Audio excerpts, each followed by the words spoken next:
Hey team, crikey, it's week 39 and we are really stepping up our game. So last week we drew the eye using planes. So we were looking at how to make something curved, round, very complicated into a geometric form where you've kind of taken the slices out of the roundness and created a very nice shape. So this week we're going to add all the details and make it look like an actual eye.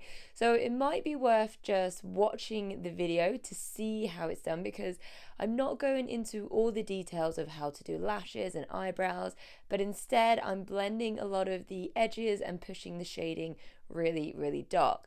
We will look at an eye in more detail in the next few weeks. However, today I just want us to focus on turning something from planes and geometry into a nice curved surface that looks like an eye. So do your best, see what you can do, and don't worry if it's not perfect, because this is really difficult.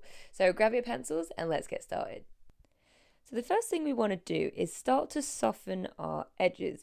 You'll see on my eye it's just a little bit too angular, so I'm just going to go over some of the edges, not all of them, a little bit darker to make it nice and round. And I'll do the same on the lid as well. I can also add a bit of detail on the eyebrow just to get it looking more like humanness. Some, hair, but I'm not quite doing the detail. I'm just placing the main features. Once you're happy with that, you want to start pushing your shading in, and you'll mix between your 2B and your 8B pencil. We practiced a lot on our gradients now, so hopefully you're feeling a lot more comfortable with it, and you're not making any of your soft fleshy textures too strong and too harsh in the pencil. You're making those gradients nice and subtle from dark to light without having any hard edges where they don't need to be. So this part of our drawing will take a lot longer, because you're going to be looking at your image for a longer period of time. Hopefully you're looking at it more than you're drawing, because if you don't know what you're drawing, it won't look the same. And you want to make sure that you're thinking about those original values that you set. So on the left plane and the right plane, they're both darker because they're facing away from the light source. So as you move around, think about what was my average value underneath. So going back to that original sketch that we had with the sections being either light, medium, or dark, or in between, that will help you to push your shading as far as it needs to go. So you're going to be working around, and then once you've set your values and you're much happier with it, then you can start adding a few details. And it honestly is these little details like the eyelashes and the eyebrow that will make your eye change from a cartoon to something realistic.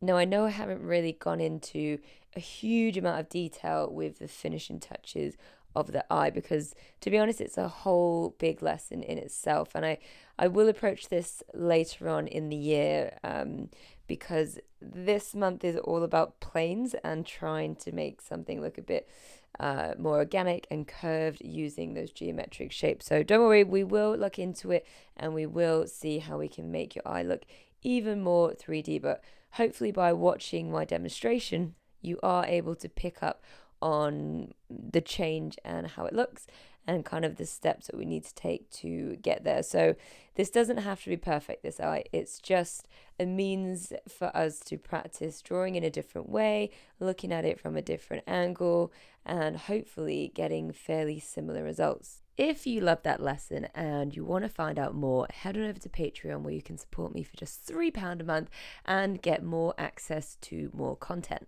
Okay, team, so that's the eye, and I hope this is one of those drawings where you're like, yeah, I drew an eye. Now, just as a quick reminder, we started this challenge as a yearly challenge to just draw our portrait at the beginning of the year and see what we can do. The aim is to follow these videos and at the end of the year or the end of the course to draw your portrait again and see if there's any difference. So I really encourage you to follow each lesson and give it a go. Just spend 10-15 minutes on it a week. It's really not much time, and it's something you can fit in, and hopefully you can really see the results. So in the final part of the year, October, November, December, we're going to be drawing much more relevant relevant things. We're going to be looking at the face in detail, and I'm really excited to see your progression. So I will see you next week for another lesson.